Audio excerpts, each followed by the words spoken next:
e não reconhece o espírita, o bandista, o jovem do candomblé, ou muitas vezes estigmatiza tais jovens. Né? Ou quem não acredita em absolutamente nada e se autodenomina como ateu. Né? Então, há necessidade, para que o jovem participe, há necessidade dessa abertura desse canal de diálogo. Se coloca, alguns teóricos colocam que nós vivemos em redes sociais, em redes de intercâmbio, mas se entende por rede ligações, né? Ligações, canais que veiculam ligações. Será que nós estamos conectados, vamos dizer uma linguagem, vamos utilizar uma linguagem bem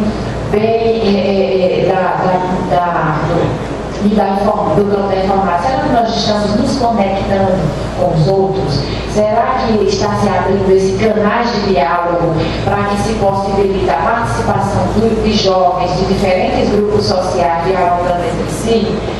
Num evento de juventude, seria muito bom que nós pudéssemos ver diversas representações de juventude, grupos sociais que fazem parte de contextos e que me representam. Seria significativo, porque cada um poderia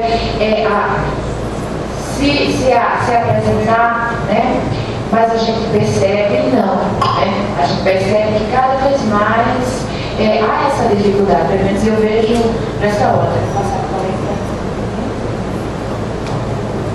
Bem, eu confesso que eu tenho uma certa dificuldade para falar e vou voltar ao que eu estava dizendo antes sobre a questão colocada pelo jovem na questão das categorias, que categoria escolhida. Você diz assim, o jovem geralmente não participa porque geralmente esses encontros são espaços tradicionais. Aí veja, você coloca uma categoria tradicional para definir o espaço.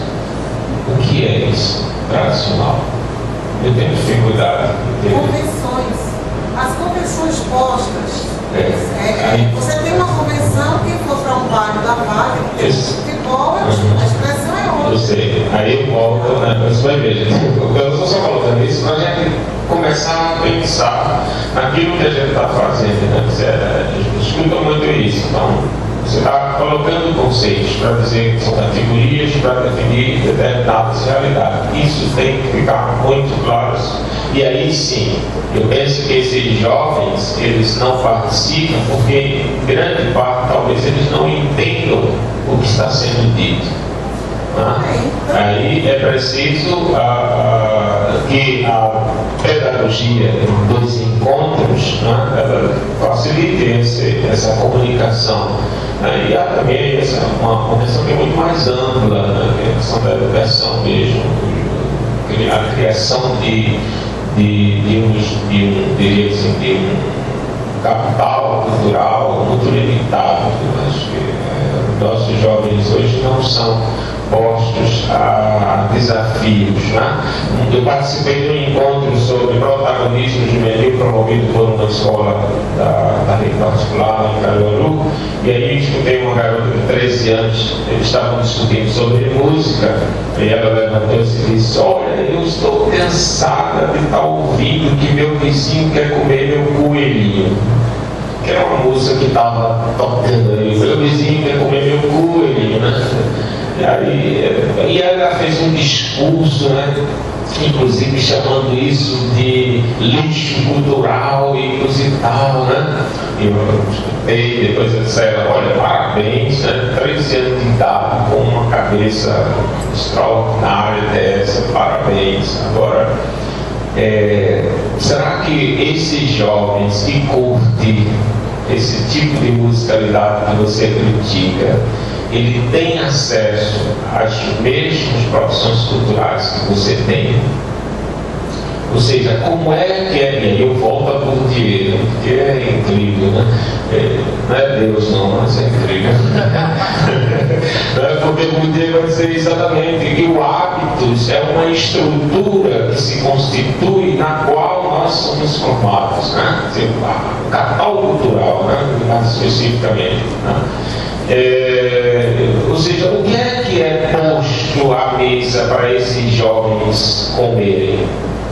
Então eles só vão gostar daquilo que comem cotidianamente. Se você oferece outros pratos, evidentemente que ele vai no primeiro momento sentir um sabor um tanto quanto diferente, mas vão se acostumar a gostar de outras coisas também. Tá? Eu vejo muito isso, por exemplo, na ortodoxia marxista, por exemplo. Lefebvre vai dizer, Henri Lefebvre vai dizer que nada que seja posto fora dos limites do marxismo, ele chama de quê? Metafísica da merda. Isso é um absurdo. Isso significa dizer que a direita também tem algumas coisas boas? Tem. Eu preciso dessas coisas também. Então, porque eu sou de esquerda, então eu não leio ninguém de direita. Eu cheguei na UPE, tinha um jovem que tinha uma leitura vastíssima no campo da filosofia. O que é que você está fazendo?